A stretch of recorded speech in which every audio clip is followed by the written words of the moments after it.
Hello my dear students. So here in this video, we are going to start with the part A of our syllabus, that is introductory microeconomics.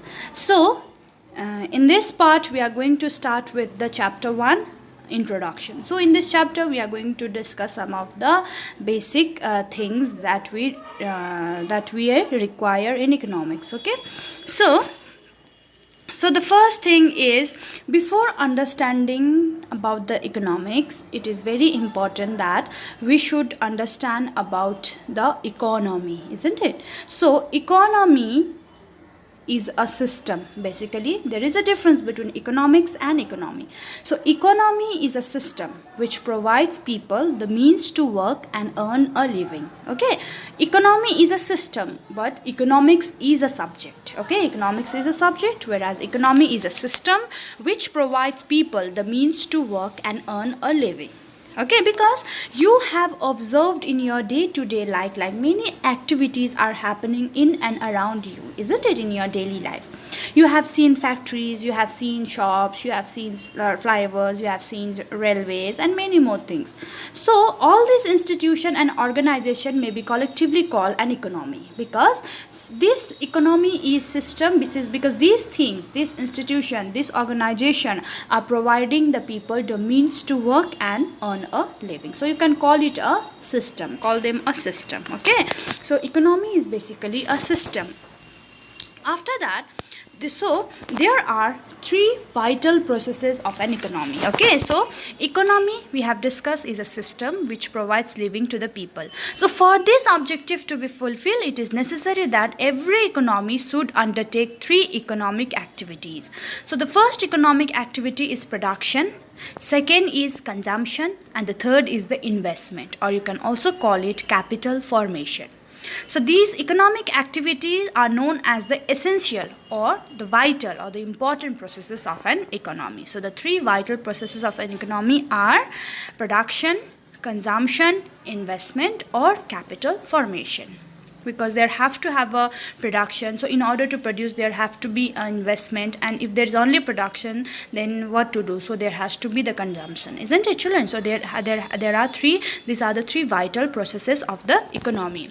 After that, the next important question we have is, why study economics? So why we are studying economics? Because the main reason, the main reason for the study of economics can be simplified to a single word: scarcity. Scarcity is a limitation, isn't it? So there is why there is a scarcity? Because see, we human beings have unlimited wants. Okay, children, so we have desires that are unlimited. So one day our one desire is fulfilled, next day another will arise. If that is fulfilled, another will arise. So like it keep on moving. Okay, so it's unlimited. So our desires are unlimited, but if we see our resources are limited. So everyone knows very well that our resources are limited, isn't it? So that's why we are saying like we should preserve these resources and all. So there is a limitation in these resources, isn't it? So the desires, everything we desires cannot be fulfilled. So in such situations, okay children, in such situation the study of economics is playing its important role. Okay, so basically the study of economics brings the balance between the unlimited desires and limited resources. Okay, so the study of economics can be simplified to a single word: scarcity. Okay, children, so because of this scarcity only we are studying economics. So scarcity means the limitation of supply in relation to demand for a commodity, isn't it? So in this COVID pandemic time, if there is scarcity of what if we are saying that there's a scarcity of sanitizer in the market, there's a scarcity of the face mask in the market, isn't it? What does it mean? That means that there is a limitation in supply in relation to demand of that thing. So scarcity is that. Okay, children, so after that main thing is, since we are saying that the economics, the study of economics is because of this what scarcity, but scarcity is not only the problem. Okay, children, with although scarcity is there, but with the scarcity also there is another problem, like there is a problem of choice. So problem of choice means like we need to choose commodity. So there are numerous commodities. We have desires are unlimited. So everything cannot be produced and everything you can't consume. So there you need to make a choice. So scarcity is there, but with the scarcity there is this problem of choice. Okay, so for which purpose you want to use that commodity, so there is a choice. So there economic problem. So economic problem is basically the problem of choice. Okay, why there is this problem of choice? Problem of choice involving satisfaction of unlimited wants out of the limited resources. So unlimited wants needs to be satisfied with the limited resources, so there has to be the choice. So that is the main problem of the economy, the problem of choice. Okay, the economic problem means the problem of choice. Okay, so there are three reasons for economic problem, as you know. First is the scarcity of resources. After that, unlimited human mass is resources are scarce.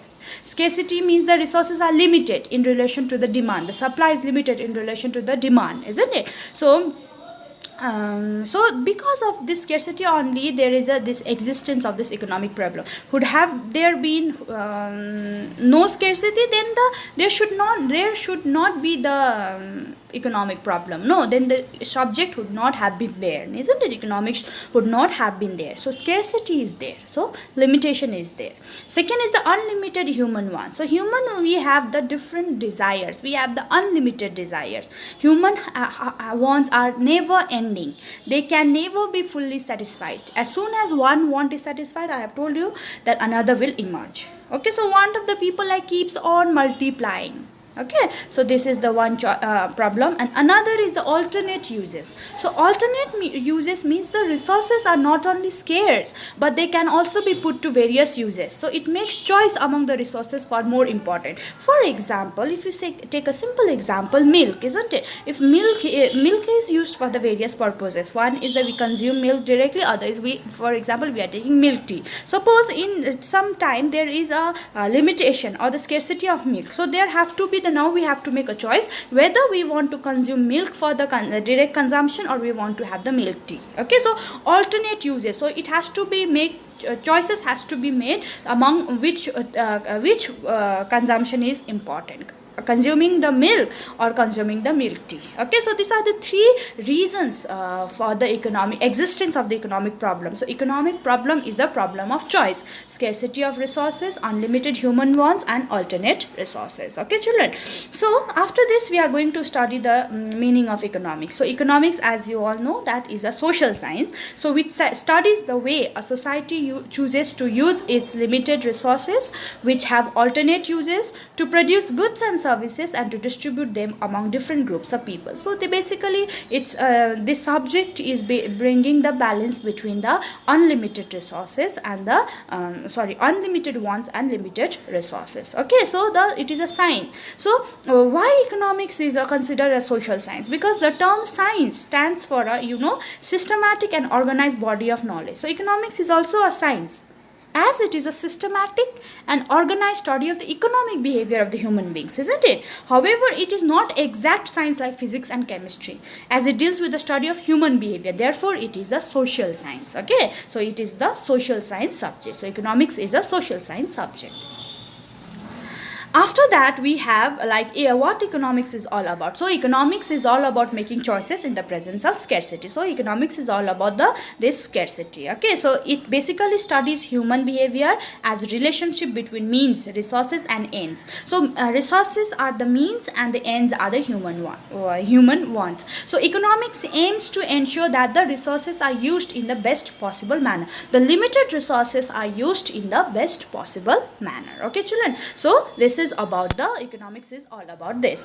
So next we have positive economics and normative economics. Okay, so positive economics deals with the study of the facts of life. That is, it deals with the things as they are. Okay, so for example, positive economics deals with what are the economic problems and how they actually solved. Okay, so it deals with the facts of life. Like for example, India is an overpopulated country, so how we should solve that. So positive deals with that. Okay, so positive economics remains strictly neutral with respect to unlimited ultimate ends. So it avoids economic value. So positive economics is avoiding the value judgment.